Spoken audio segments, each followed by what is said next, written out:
Bonjour, frères et sœurs dans le Seigneur, repos et paix dans le nom de Jésus, notre Seigneur, Yeshua Mashiach.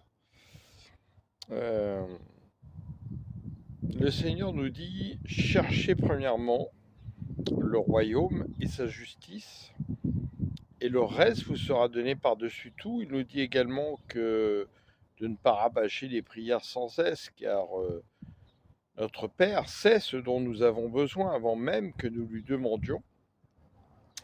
Donc nous comprenons bien que le royaume et la justice, c'est Jésus. Donc cherchons Jésus. D'ailleurs, le Saint-Esprit nous rend toujours témoignage de Jésus, qui est le chemin, la vérité et la vie. Si vous entendez autre chose que cela, vous pouvez vous poser des questions pour savoir si c'est bien le Saint-Esprit qui vous parle. Et ça, c'est quelque chose que nous devrions méditer. Parce que très souvent, nous venons demander des choses en fait terrestres. Et c'est là que Satan nous attend au tournant.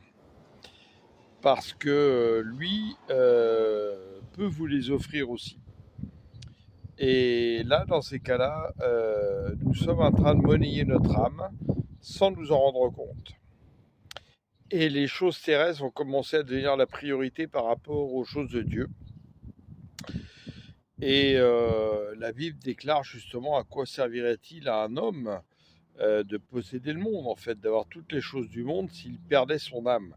Il est évident que pour Dieu, la plus grande importance, c'est l'âme, puisque d'ailleurs, ne pas aller à la seconde mort, c'est ne pas aller à la seconde mort de l'âme, et que le Saint-Esprit vient justement régénérer notre âme à partir du moment où nous avons donné notre vie à Christ.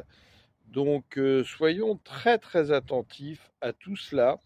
N'oublions jamais que le malin est subtil, et que Dieu parfois nous met dans des situations un peu comme il a mis Job, pour voir justement quelle va être notre réaction face à des situations difficiles, et est-ce qu'on va au contraire continuer à chercher Dieu et à dire à Dieu, eh bien je t'appartiens et jamais je n'appartiendrai à Satan, je refuse, et en toutes circonstances de lui donner mon âme et encore davantage mon cœur.